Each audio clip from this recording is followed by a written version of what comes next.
if the sound was actually on. So now you can hear me. I do apologise. On Facebook and YouTube. Please accept our humblest apologies. Hoping that you guys can hear us now. So let me just recap. Okay, so hi everyone. We are live today. We are going to be talking about the art of communication with the silent treatment. We are looking at what happens in relationships when one party stops speaking to another, or both parties stop speaking to another. We're also going to go into some other areas as well, which I don't want to go into too soon. I'm quite excited about it. There's so much to cover today. I don't know if we're going to get through it all. So it may be that you need to tune in with us next week so that you can get the fullness. But we'll see. We'll see how the discussion goes. We are open to hear. Sorry, he's using the Face ID to get my phone to check that we are live and everything's working fine on Facebook and on YouTube. Hey guys, nice to have you on here. Good to see you. So once we finish doing all of our checks, we are going to be speaking to you guys. We want to hear from you. It's not just us dominating the conversation, so please do tap the comment box, ask your questions, join the live. Let us hear from you and hear your experiences, because at the end of the day, we are not the experts. We don't know it all, but we do want to hear from you with regards to your experiences of the silent treatment, and if you've used it or how you felt when you received the silent treatment from your respective other, and so on and so on. So it looks like we are good on Facebook. We're just going to do one final check of YouTube to make sure we are all nice, and we are indeed. And we look good and live, so we can get started. Amazing. Cool. Excellent. Good evening, everybody. Hope you guys are well. Yeah, it's been some beautiful weather outside. Oh, having it over here in the UK. Come on. I think tomorrow is going to be like a super hot day. Super hot day, and then we're going to go back into British weather, which is going to be rainy and gloomy. Yeah. But I think sometimes we'll see. I think the land just needs to cool down a little bit, because I feel like sometimes the British land can't really take. Do you know what I mean? When it's too hot for too long, for too many days in a row. So it's hot for like 3 days, and it needs like a week to cool down. It's crazy. But yes, guys, welcome to Two Love Collective. Hey guys. For those of you who are joining us live on YouTube or Facebook or Instagram, or even if you're watching this rebroadcast. Yes. My name is Ulrich, and I'm Siobhan, and like I said, this is Two Love Collective, and this platform is all about relationships, talking about all things relationships. Yes. And our tagline is believing in love again. And our ethos and our aim is to make sure that whatever you get out of all of these videos is that you begin to believe in love again. So you may be in a negative situation, you may even be in a positive situation, but there's always space to just love your neighbor that much more. Yes. Do you know what I mean? Whether that's your partner, your dad, your mum, your spouse, your wife, your husband, absolutely, whoever it is, there's always that space for you to love that much deeper. Yeah. All right.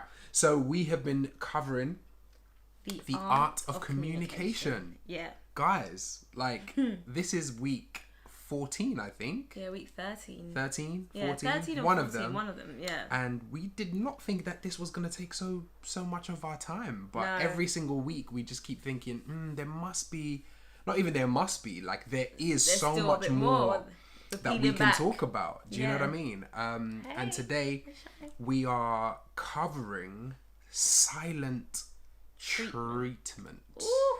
This is a very, very deep one, but we're going to keep it 100% humble, open, and transparent. It has to be said. It has to be said. Because this is a silent killer. This one is, because it's, I mean, obviously we're going to go in and talk about, the roots of it, where we believe it's come from, our experience with silent treatment, how it's affected our marriage, and even how it's affected maybe some of our other relationships. Do you know what I mean? Whether, parental, sibling, and just how dangerous silent treatment can. Is. And if we get time, hey guys, and if we get time, hopefully we're going to give you guys a little bit of a spin on it right at the end, hopefully. We've got a few.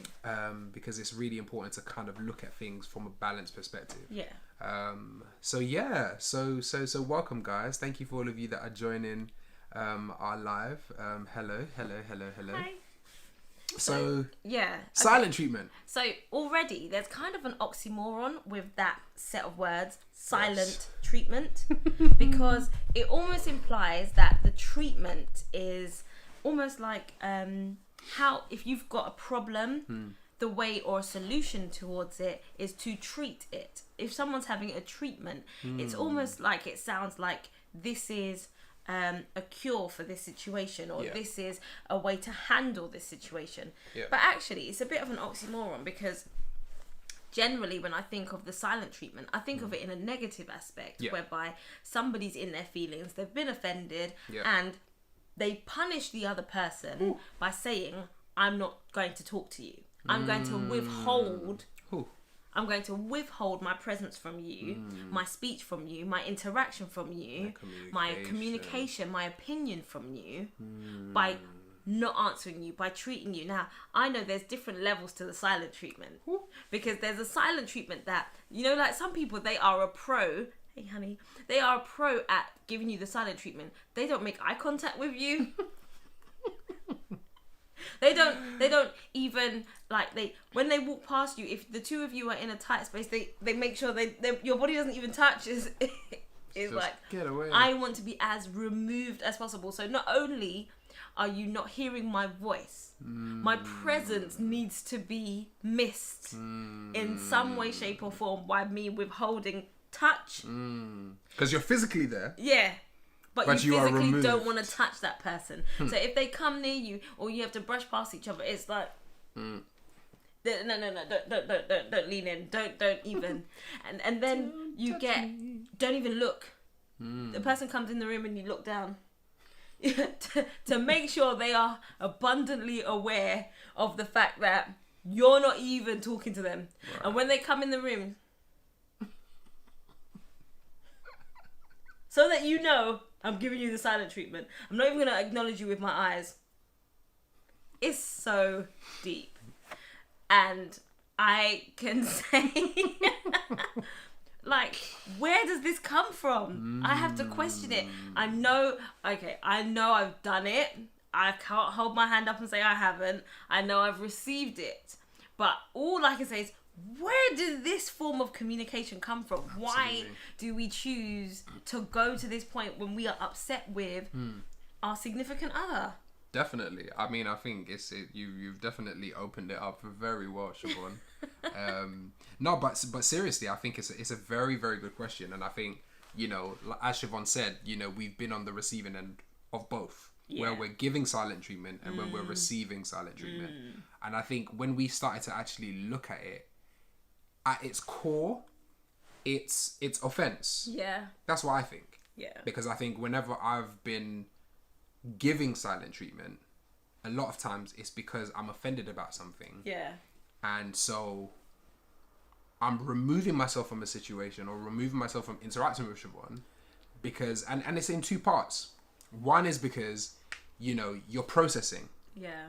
You're processing the offense. Because sometimes when you're offended, whenever you're in a conversation with your significant other or your parents or whatever, you don't have a lot of time to actually process the information. Yeah. Especially if it's in a moment. And so we have to like get to a point where we almost give ourselves a break and try to understand that, look, when information comes and we're offended by it, there needs to be almost like a time to kind of process this information. And what a lot of the times happens is because we don't want to show necessarily that we are upset or that we want or that you are really upset or blow up or go crazy. Yeah. The substitution is I'm going to say nothing. Yeah. And you are not going to get anything out of me because I'm upset with you. Yeah. And I don't want to talk to you right now. Yeah. Because you're mean and you're horrible. And what you just did was out of order. Yeah. And I think it's so powerful what you've just highlighted there, because silent treatment often comes, and this, we may be wrong, but silent treatment often comes when, like you said, you're processing. So the person has offended you and you haven't let go of how that thing has made you feel. Yep. It has hurt you. So you don't want to interact with that person. You don't want to now be friendly to them or be loving and kind and so on and so on.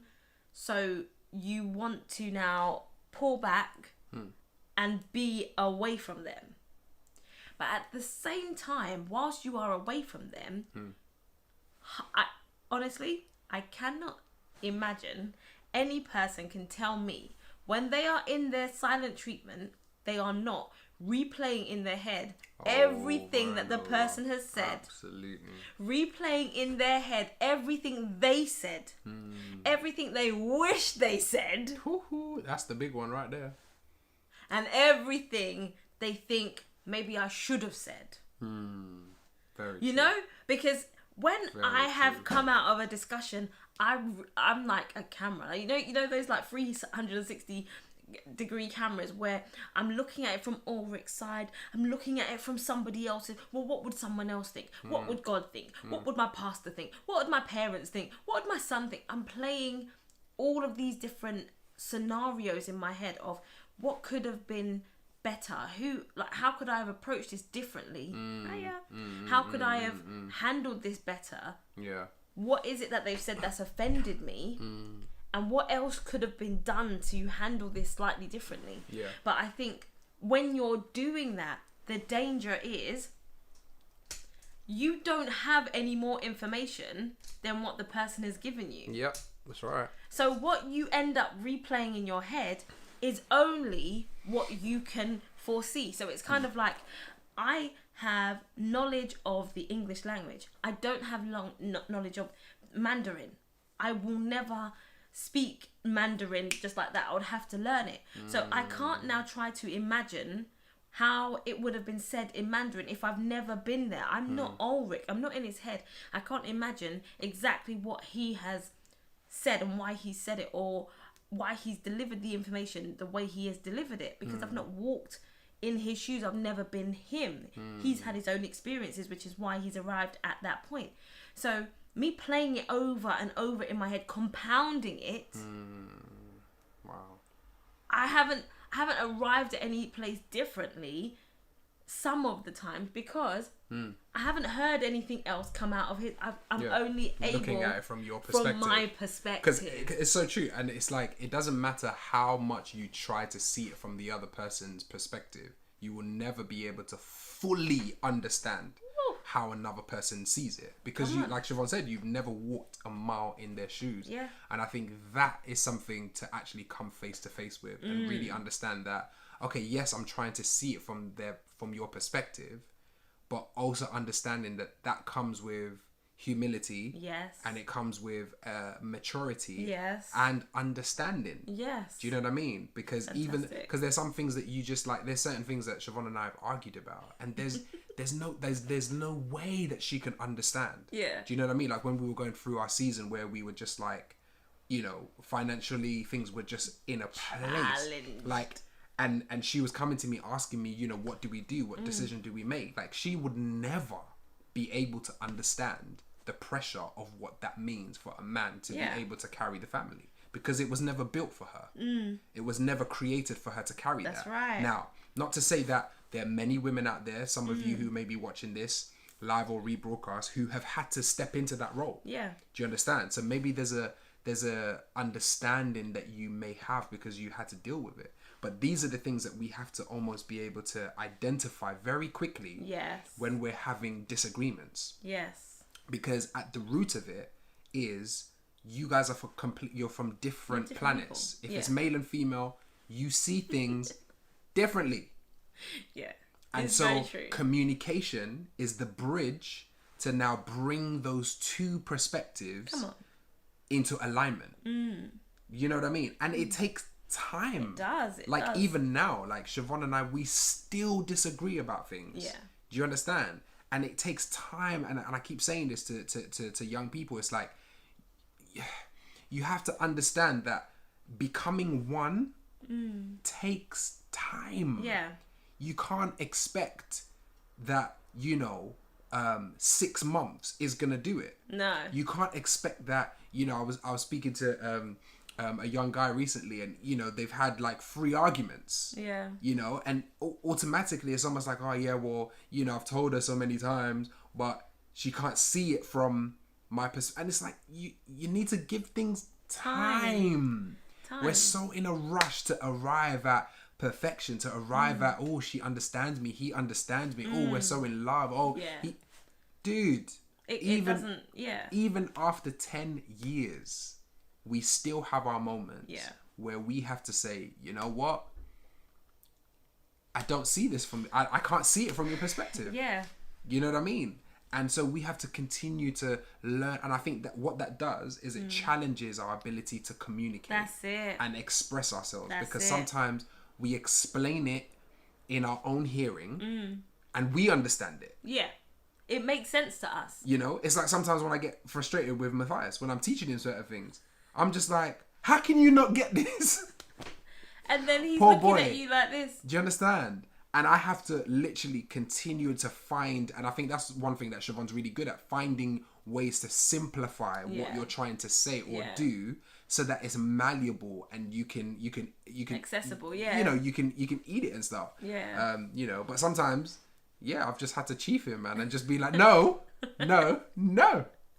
But you are going to understand this thing, like time. I keep saying, I keep bragging about it, not in a prideful way, but I keep saying, like, one time I had enough. Because sometimes you have to read in between the lines as well. Yeah. Where people are just being stubborn. You know what I mean? Yeah, I do. Like, not... It's like... It's almost like a lazy... I can't be bothered to see it from your perspective. Yeah. And so it just gets into something else. But I think, like, going back to what you said, that stubbornness, that... that holding on to your perspective, pride, and that's blatantly like what Kaon's put here, and I love what you said, Kaon, because it says then you've got to deal with the pride that tries to stop you from making it right. That's right. And 100%. when you're in the silent treatment, there's nothing worse when you go into the silent treatment to punish the person, but you're actually the one that's in the wrong. Yep. Fully. It's you that's wrong. Fully. But in your pride and in your flesh, you're just like... Fully. Like, seriously? And that's hard. That's the one that... We should do a whole live just on that. You're the one that now has to come, humble yourself and apologise. So it's like you've got 2 things to apologise for now. 1, because of what you did in the first place. And now 2, for the silent treatment. 100%. And it's mad, and it has some really detrimental effects. Yeah. And I'm so conscious of why we have to be careful of this silent treatment, because it can wreck a marriage, a relationship, if not nipped in the bud. Yeah. So we laugh and we joke about it with regards to being stubborn, being upset, processing, but at the end of the day, let's look at what the silent treatment does to a relationship.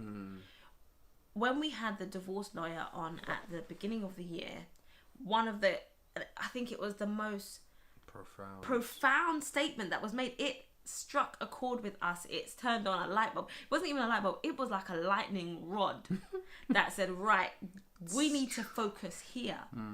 Because she said the main reason that people were getting a divorce was because of bad communication, not communicating effectively. That's right. Communication issues. Now, we've heard from thousands of people, thousands of TV shows over the years that will say, oh, it's the communication. But now when you actually sit down and you address, okay, let's talk about what is happening in relationships. If communication is an issue that continually causes relationships to break down and marriages to break down, how can the silent treatment, come on, the withholding of communication help?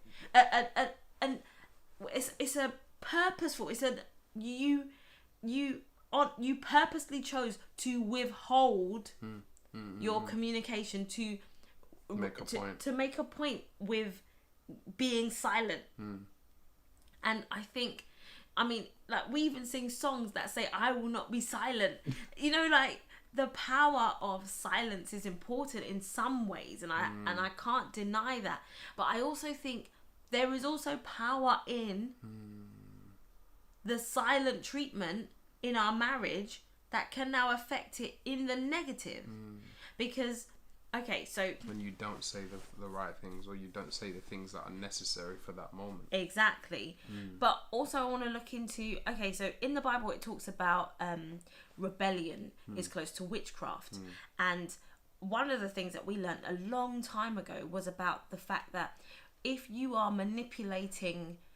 or if you are manipulating a situation by having a mood swing and trying to cause people to do what you want by being quite you know, like, where you're trying to change an atmosphere by how you want to have them change to come to you, like almost using almost bullying them onto your side or to do what you want them to do.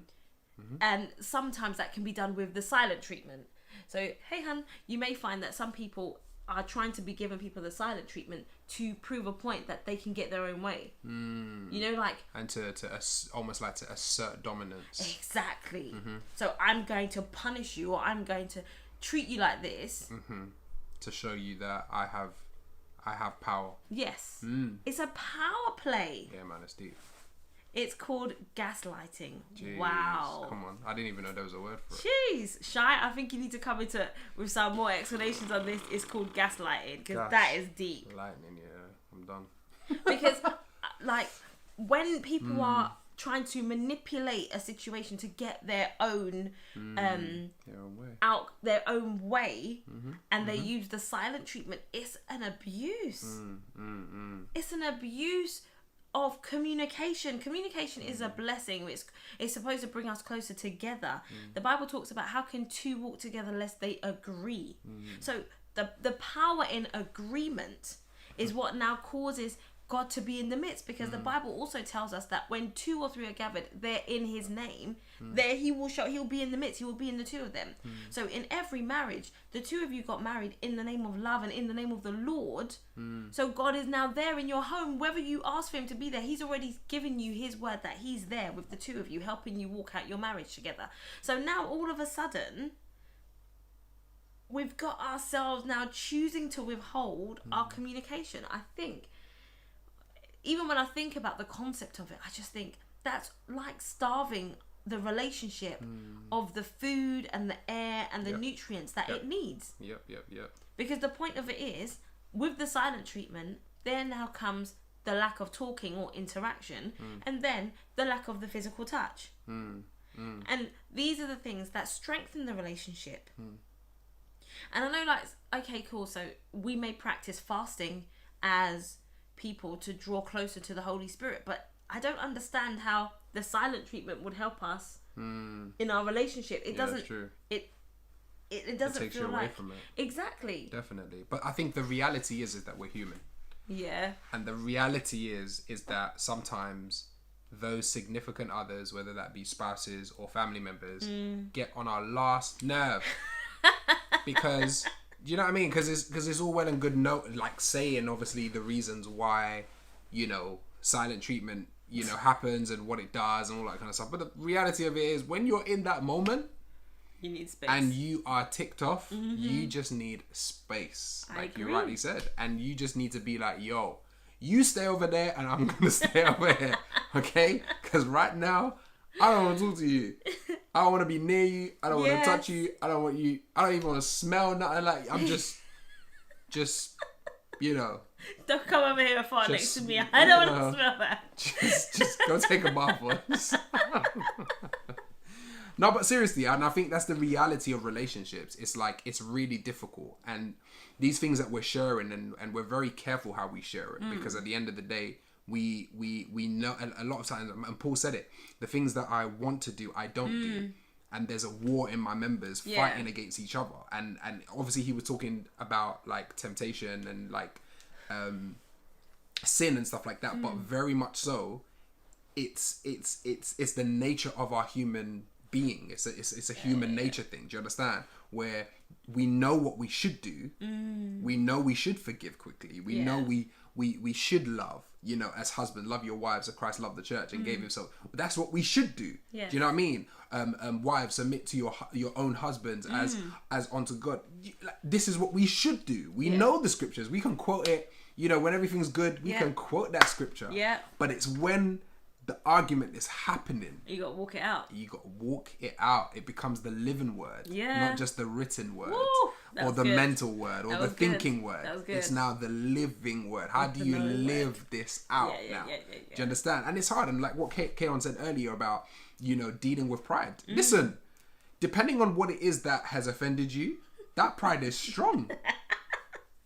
It's strong. Because if Siobhan, you know, has ever said anything that affects me, do you understand? It makes me feel like, what are you trying to say? Like, do you understand what I'm saying? Are you trying to boy it, fam? Do you know what I mean? Like, it moves a different side of me. Yeah. And so in that moment, mate, I'm not thinking about loving your wives and I'm just like,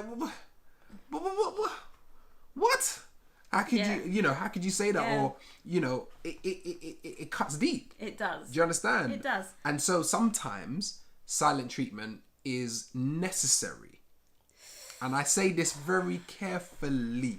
Necessary from the perspective of space. Yes. Right? Safety I need and space. Time to just process this thing. Yes. And I don't want to talk about it right now. Yes. But again, when that happens, there needs to be communication of what is happening. Yes. It cannot just be zoop. There has to be, look, I'm upset right now. And I'm not ready. And I'm not ready to really deal with this right now. So I just need some time. Because then that way, both parties know what is happening. Yes. When you do not give an explanation, that's when it's just like, and your mind will start playing tricks on you. Because if the silent treatment goes to the extent where one person leaves the house, the other person's mind is going mental. Like, where have you gone? What are you doing? Yeah. Who are you with? Yeah. And it becomes something that just spirals into something else. And when you come back, and you've cleared your head, because all you did is you just went for a walk. Do you understand? You've cleared your head. You come back, all right, cool, I'm ready to talk. She is thinking that you're out there doing something else. And she's already made her conclusion, or he has already made his conclusion, what he thinks that you're doing. And you come back ready to talk, and they're ready to fight. All of their swords are out. Do you understand what I'm saying? It's true. It's risky. So, and I love what Keon has said. How much space, though? And the question is, so how long is a piece of string? Technically is the answer to that, because every relationship is different. For some people, like Ulrich said, they need to go for a walk to clear their head. And they are trusted enough by their spouse to just go for the walk, clear their head, get their space, get their head together, and then come back. And they need that time. Whereas other people, you walk out and you leave, and straight away that communicates to them rejection. And that's and you not coming back. You're not coming back. The father that left that didn't come back. And you know, it could go into so many things. It can go into so many different areas. But also the silent treatment. Well, we're going back into the space aspect of it, to give them the space. For some people, they need an hour to cool down. For some people, they just need 10 minutes. For other people, they need a whole lot longer, depending on what it was that they're upset about. Problem is, if this silence, if this space is there for too long, the vacancy now, it's like what the Bible says about the demon that comes to find a space. He finds that it's cleaned up. Yep. Is uninhabited, and so he goes and brings seven others. And I say that, I know that scripture's not about this specific situation here, but we have to be very, very careful about when we're having a disagreement with our spouse and we leave long periods of time before we come back to make it right. It's true. Before we come back to say, let's talk. It's true. Now, the Bible does say, do not let the sun go down on your wrath. And people are different with how they respond to that scripture. But what we would always say is, you need to make sure that when you've had a disagreement with each other, your desire as a couple is to make up quickly, forgive quickly, get back into it quickly. Not rushing the process and not going through what it is you needed to learn from the situation, and not trying to avoid not having a conversation about how you felt about the situation, because it's very important that we learn from why we fell out and what caused those things to happen and what caused us to get so upset. And you have to delve through, you have to deal with the issue. You can't avoid conflict, you can't run from conflict. It needs to be addressed. However, you cannot say because there was a conflict, I'm not speaking to you, and 2, 3, 4, 5 days go past. No. Yeah, it's true. It's not healthy. It's not good. Yeah. We need to be able to come back together. We need to be able to walk in agreement. It's true. And it's healthy for our spouse or our children around us to see how to resolve issues and get back in very quickly. Definitely. Because when they're in school and they're in the playground and someone upsets them, they have to be able to make up. They have to be able to process and get through. When we go into our workspaces and we interact with people and we have things that we fall out with them about, we have to be able to work through it. We have to be able to process what's going on and go from there, really. 100%. And I think what's so powerful about what you said is that we also have to remember that we're not alone. Do you understand? And I think sometimes when we get into these type of moments where we feel like we have to give silent treatment, sometimes it can be a lonely place. Yeah. Because it's like, especially if you don't have other people that you're talking to or that you can confide in, which is something else that we need to talk about. Woo. You know, when you're in a relationship, having bouncing boards, you know, sound people that you can bounce things off to kind of get understanding. Because what I've realized, and that's been something that I've had to learn over the years, because unforgiveness was my issue. Do you understand? And I think what it boils down to a lot of times is how you were treated. Yes. Do you understand what I'm saying? And I'm not even just talking about at home. I'm talking about even at school. Like if words were something that, you know, really burnt you. Do you know what I mean? If people took the mick out of you a lot, or they bullied you and all that kind of stuff. A lot of times it goes back to some of those moments. Yeah. Do you understand what I'm saying? Yeah, so it can be anything. When you grow up now and you get married and certain things are said that hurt you or offend you or make you feel small, then it's almost like it's a reflex. Yeah. And sometimes you shut down. Yeah. You completely shut down. And like Keon said, it's a trigger. Yeah. So you completely shut down, not necessarily because you are shutting the person out, but you're shutting yourself in. Yes. Because sometimes silent treatment is not just about the other person. It's not just about locking them out. It's about locking you in. Yeah. Because you are now like mechanisms. What's going on? Yeah, defense mechanisms. Oh my gosh, I've been hurt again. Yeah. How do I deal with this? Do I react? Do you understand? And so it appears as you're giving me the silent treatment. Why aren't you talking? Why aren't you saying anything? Do you understand? But actually, you've gone into your cave or into your autopilot. Do you understand? So we have to, like, this is why relationships is such a sensitive thing, because and this is why we always say to people, you know, do your best to deal with yourself. Like, know yourself. Know your triggers. Know you know your pains, know your just your sensitive sides, because understanding yourself will allow you the ability to be able to communicate yourself to your spouse or to your family or whoever. Because if you don't know yourself, you don't even know that you have those issues.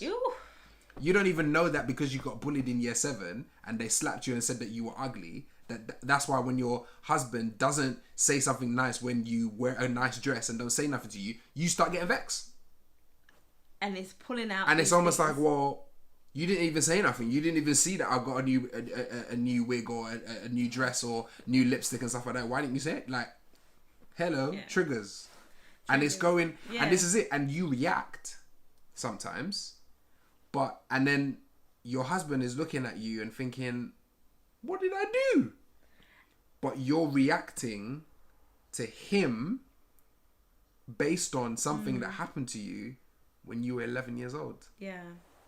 And sometimes you yourself, you don't even know that you're putting that on. So you person. can't, communicate. And sometimes this is where I think a lot of marriages struggle, because it's not even so much about what actually happens. It's that you don't have the vocabulary of yourself to communicate, to say, actually, babe, this is where it comes from. Yeah, the emotional maturity. Yeah, the link, the history line.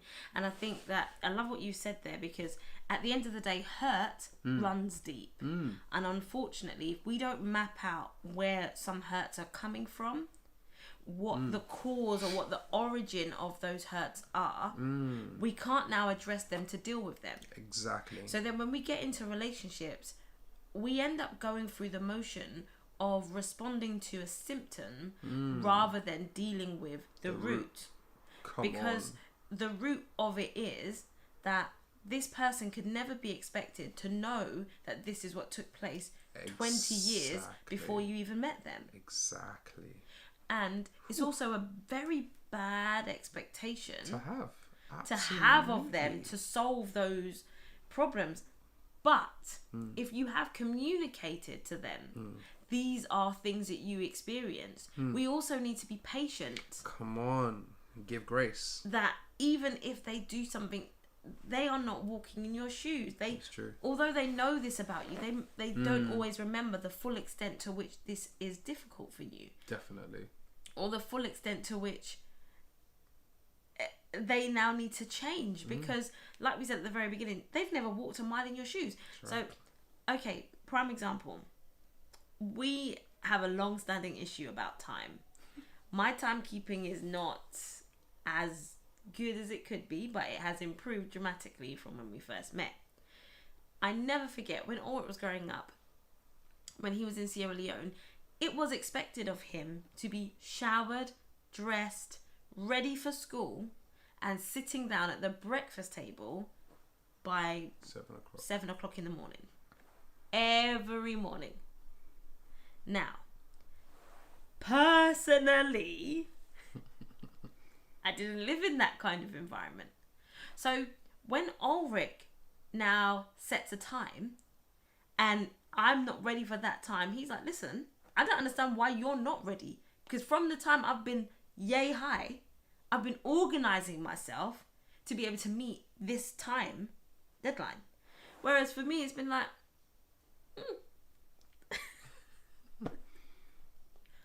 I'll get it on the next one. Not trying to make light of the situation. However, the point is, it's inbuilt. It's learned. So although now he will explain to me, this is why he was able to meet this deadline, or whatever it is, I've never walked a day in that lifestyle to know what it's like. Or a prime example, I might get somewhere late and I'll be like, I don't understand how you got there late. He's never walked a day in my shoes, where living to that kind of level of time strictness and deadlines and things like that, it's a curveball. It very much is. But I do think though that even though those kind of extremities are there in terms of your experiences, you're together for a reason. Yes. And although you haven't walked a mile in my shoes, you are now living with me. Yes. So you're living in my shoe. Living next to you. We're literally in a shoe. Do you know what I mean? What was the name of that story? There was an old lady who... No. What's the name of that story? But it's the family that lived in a boot. Yeah.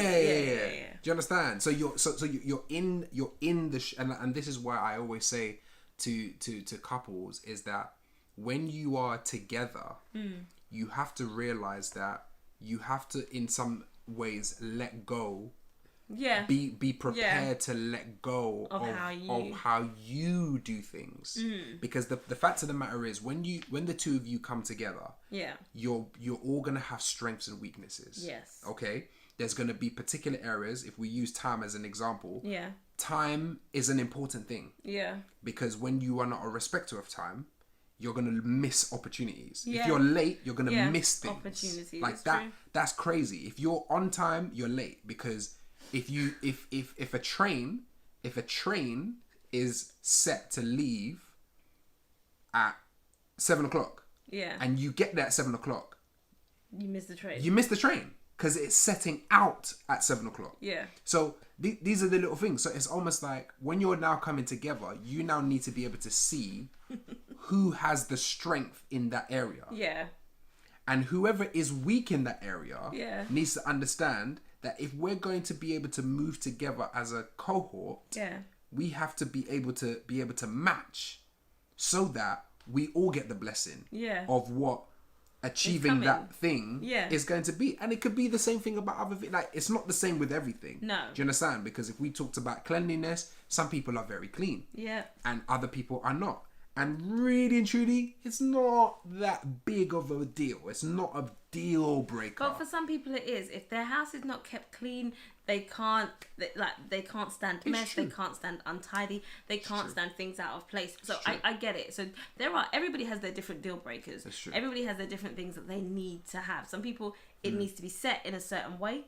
They can't rest, they can't be productive, they can't deal with it. For others, things are out of place. I'll catch it on the next one. And I get it. I really do get it.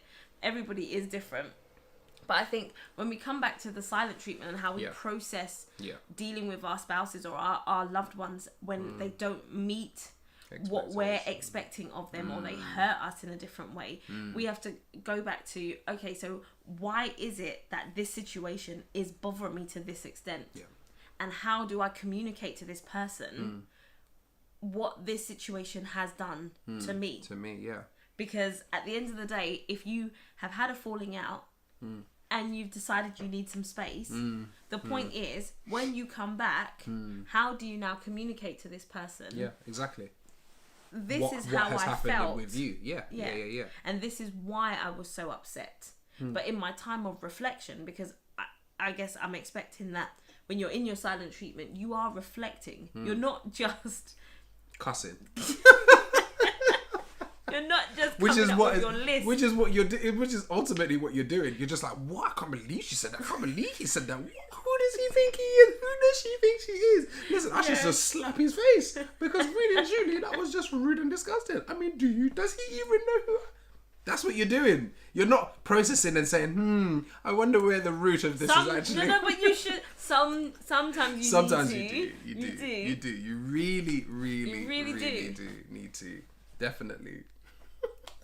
But we digress, because I know that when you get into the silent treatment, that's all a minefield right there, because it's all about, what do you do in your mind? Yeah. Where are you at in your mind? How do you process? How do you leave it? But I also think an important thing, sorry to cut you, I think an important thing to also be aware of, and I think we've mentioned it on some of our other lives, is that sometimes communication there's a fear of communication because it leads to being vulnerable. Come on now. And vulnerability in a relationship is important, but it's one of the hardest things. Yeah. Because what you're dealing with is, how is the person going to perceive me if I allow them to see me this side, hurt or this low, or that it got to me this much, or even this is the reason why. You're not wrong. Because what if they actually know the reason why they're vexed, but because of how deep it is and how personal it is, they don't want to say anything because they feel like, oh my gosh, if you knew this about me, then you wouldn't accept me. But see, now this is crazy. So powerful. It's crazy. But I think to myself, okay, so it goes back, and it's coming back to what we spoke about a year and a half ago this time, when we started talking about relationships, and we started talking about, we're on the same team. You are a striker, I'm a defender, we're on the same team. We need to progress together, we need to score together. So if you are faster at running but slower at reacting, you do you in your strength area, I will do me in my strength area. You have long legs, you will take bigger strides, which means you will get to the goal faster. I am short. I can reach for things very quickly. That means I'll be able to defend the goal. I will hang back. You go forward. I'm not trying to contest with you. I'm not trying to fight you for your position. We have different roles. The hand can't do what the eye does, and the eye should not be envious of the tongue. It's completely different roles. But here's the joke. If you can't be vulnerable before me, if you can't show me, okay, this is our arm. It can't bend this way. The other way. You know, like, it's impossible. I would be leaving tonight. Exactly. But the point is, if you don't show me what you can and can't do, where you're vulnerable, where your weaknesses are, how am I supposed to cover for you? I am not trying to catch you out. I'm on your team. We need to know where we're weak. We need to know where we're strong, so we can now have a plan of action. I feel like the guys need to get together, man. Oh. Like, we need to talk about this thing, because I sense that it's mainly the guys that are not vulnerable. I know. I know there's some ladies, women. I know some. Actually, ladies, it's true. I take that back. Ladies can be just as. Yeah, it's true. You're so right. Just as reluctant to share their weaknesses, because a lot of ladies have been walked all over. Over years and years, they've been made to feel insignificant or shut down or shut up. Very true. And don't go there. Yep, let's just move on up. Yeah. Just took the silent treatment to a whole new place. Listen, it's a powerful thing, and these conversations need to be had, because it's like it's affecting marriages, man. Yeah. It is literally affecting marriage, and that fear of vulnerability. I'm telling you, we're gonna definitely cover it, guys, because we'll need to probably get some help in as well. Yeah, I think that needs get some people to talk on it. It's a deeper topic. It might need a conference. Cheese. You see what she did there? Honestly, I do. But I agree with you. I think that we need to. Okay, so we're gonna be here for a little while, guys. We are gonna come back next week, and we're gonna talk some more about the silent treatment, but in a flipped, inverted kind of perspective of it. But just going back to what you just said about the vulnerability and showing somebody the depth of your heart or the depth of your feelings. I think what we need to do is we need to look at, if somebody who we love and we're building a home with and we're raising a family with and we're doing life with cannot be trusted with our most intimate secret things, we have to ask ourselves why. Is that because they do spiteful things with it? As in, they want to do tit for tat.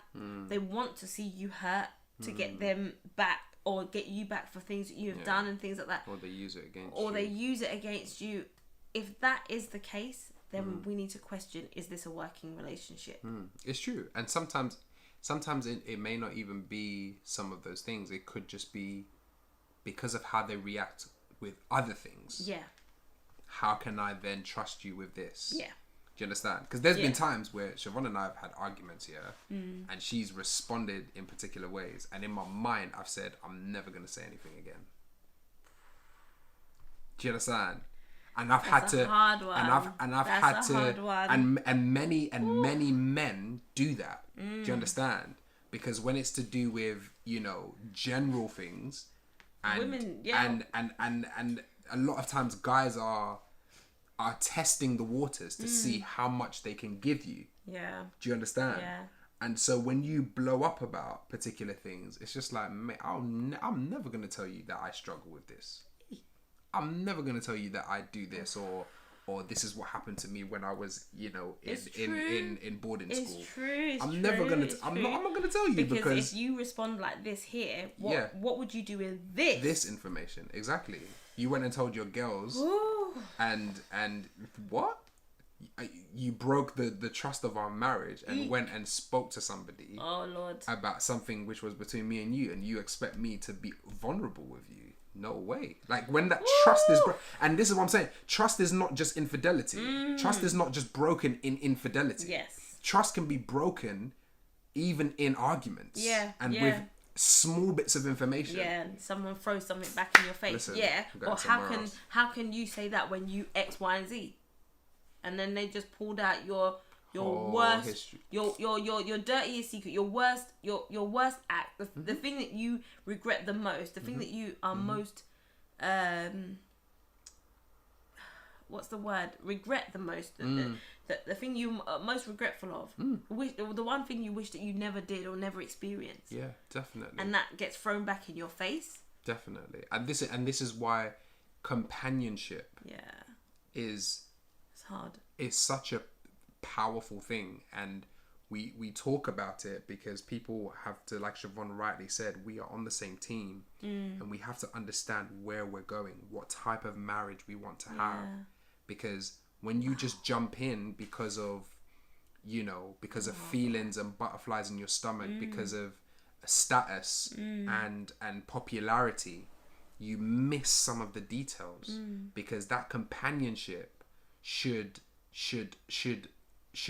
develop compassion in you. Yes. That you're there to protect each other. Yes. You know, and some people, and I understand some people have that kind of charisma, you know, where you're just out with it. Yeah. Do you know what I mean? You don't care. You're just like, well, boy, that's what he did. What's he talking about? Like, do you know what I mean? And so some of these things have to get reeled in. Yeah. And that's why counselling and premarital counselling is important. So really important. People can help identify and say, you know what, you shouldn't really talk like this. Yeah. Or you shouldn't really say these things around other people. Yeah. Or even about your spouse. Yeah. Do you understand? Oh gosh, yeah. You've got to be careful how you word things. Do you understand? We speak to a couple recently, and you know the wife, you know, just said something, and it was just out there, and obviously we know it's confidential between us, but the way she said it so flippantly, we're like, yeah, well, he came late, and it's just like, maybe try to not say it like that. Do you understand what I'm saying? Because then that begins to build something in his mind, and can I really be vulnerable with you if you're just gonna out me? Like, do you know what I'm saying? So just little things like that. So yeah. But yes, guys, we're definitely gonna do part 2. Do you know what? Today we touched on about 6 or 7 areas that could be alive. Because even as Aura was talking, I was like, yeah, that's definitely a different life. That's definitely a different life. We need to go more into this area 100%. Here. So 100%. Yeah. So yeah, guys, Silent Treatment part 2. Yeah, we're coming back next week. 9 p.m. guys. We're gonna be here. Thank you guys so much for joining us. Yeah. We hope you guys have had a good day. Yes. And we hope that you have a blessed rest of the week. Yeah. You know, don't feel too discouraged with the weather about to change on Thursday, moving into the weekend. Just stay strong, guys. Yeah. Hopefully the sun will be back.